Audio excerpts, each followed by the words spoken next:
আসসালামু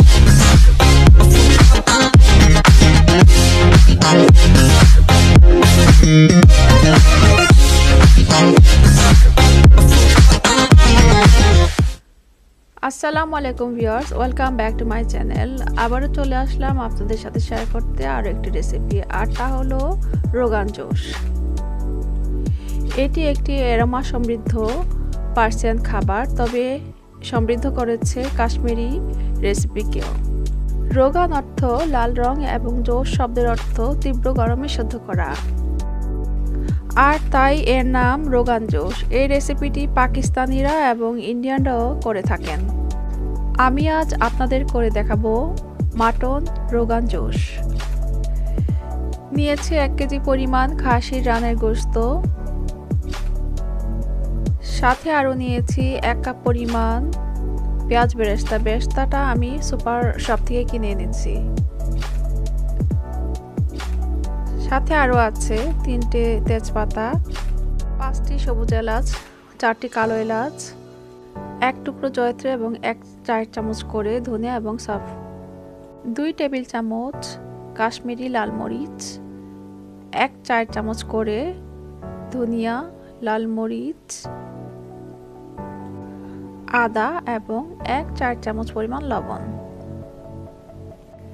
এখন আমি একটি পুটলি বানাবো, আর তার জন্য লাগবে এই ধরনের সাদা এবং পাতলা একটি কাপড়। তার মধ্যে আমি একে একে দিয়ে দিব সবগুলো গোটা মশলা। তারপর এটাকে ভাঁজ করে গেরো দিয়ে নিব। তারপর হয়ে যাবে এমন একটি পুটলি। এবার রান্নাটা শুরু করা যাক। প্রথমে একটি হাঁড়িতে দিয়ে দিব আধা কাপ পরিমাণ তেল এবং পেঁয়াজের বেরেস্তা। এগুলোকে একটি নেড়ে চেড়ে দিয়ে দেব গোশতগুলো।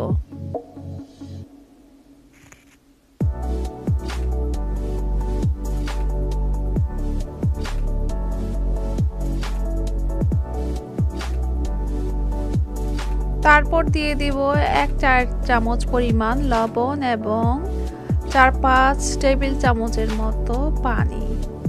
এই পানি এবং লবণ দিয়ে রান্না করব 5 মিনিটের মতো।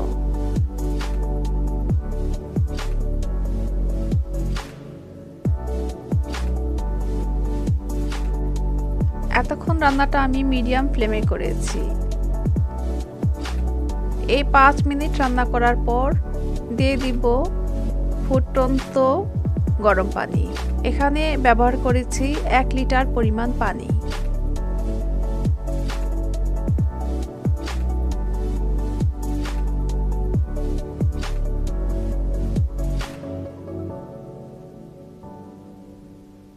এইবার চুলার আঁচটাকে হাই ফ্লেমে করে দিব।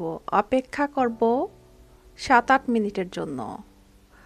পানিটা যখন এভাবে বলক উঠে যাবে তখন দিয়ে দিব আমি যে একটা মশলার পুটলি করেছিলাম সেই পুটলিটা।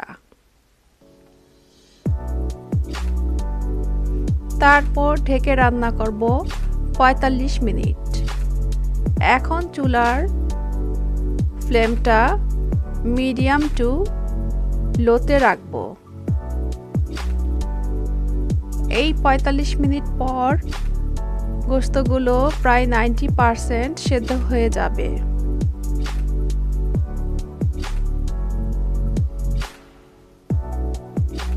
এখন আমি আরেকটা মশলা করে নিব। তার জন্য লাগবে 1 চা চামচ পরিমাণ সফ এবং আস্ত জিরে, 3টে কালো এলাচ, কিছু দারচিনি, 6টি সবুজ এলাচ এবং কিছুটা জয়ত্রী।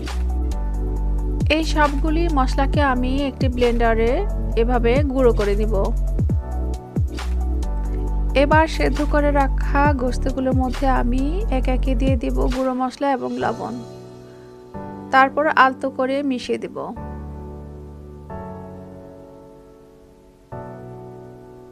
দিয়ে দিব ফেটিয়ে রাখা আধা কাপ পরিমাণ টক দই।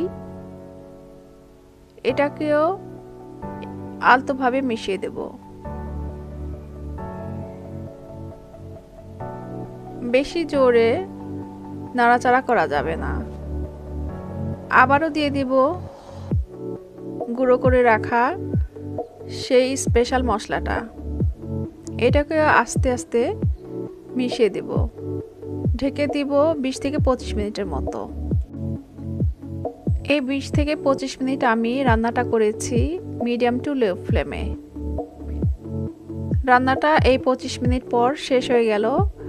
আর এই গোশততে যে আমি একটি পুটলি বানিয়ে দিয়েছিলাম সেটাকে আমি উঠে ফেলে দিব।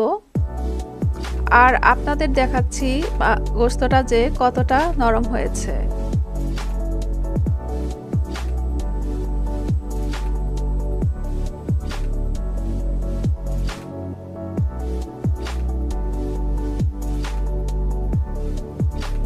আর এই তো হয়ে গেল অসাধারণ স্বাদের রোগান জোশ। আপনাদের কাছে আমি আশা করব আমার এই রেসিপিটি ফলো করে আপনারা একবার হলেও বাসায় রান্না করে খেয়ে দেখবেন।